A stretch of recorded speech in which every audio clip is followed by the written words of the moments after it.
CASA is a court-appointed special advocate. An advocate goes out and meets with the children in all of their different areas of life. So if it's at school, they're meeting not only with the child in the school setting, but also with the teacher, with the school counselors.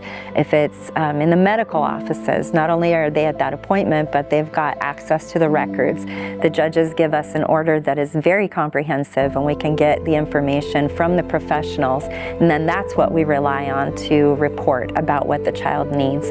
We're just volunteers, community volunteers that care about kids, but we have the ability and the access to the information so that we can get it back to the court. My name's Rex Bowler, and I've been with CASA 24 years.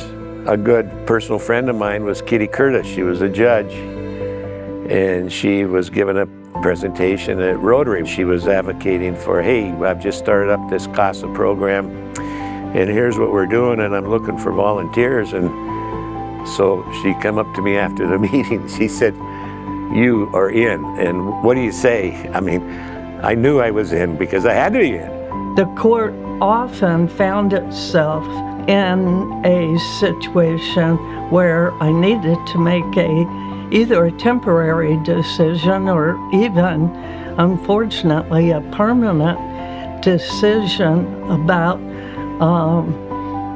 the best interest of a child with very little concrete information about that child. The support that we have to offer the children is critical.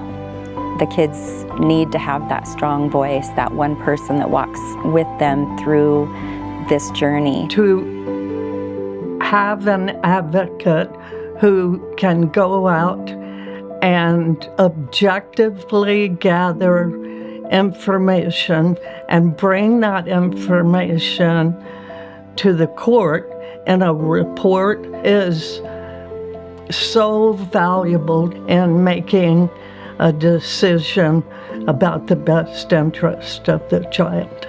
Without CASA in the community, I think the system would be overloaded. I think our foster care system would be overloaded, and we'd have a lot of unhappy, unattended children. When they're shifted from maybe one place to another, and maybe the social worker changes, but that this one person stays in, it's emotionally and cognitively essential.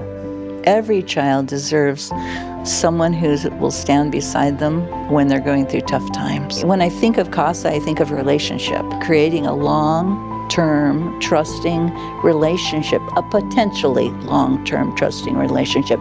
A case could be, a day. So, you don't know for sure, but you have to be prepared for the fact that it could be. We're really the only ones in the courtroom. We don't really have a dog in the fight, right? We just want what's best for the child. Our kids in our community can be heard, and when they have a need and they express a need, our advocates can make sure that that need gets expressed to the right people, the right person at the right time. Without CASA, children often feel lost in an overwhelming system. CASA for Kids means a voice for every child in the foster care system, every child that's been abused or neglected or is at risk of that. That's what CASA is here for.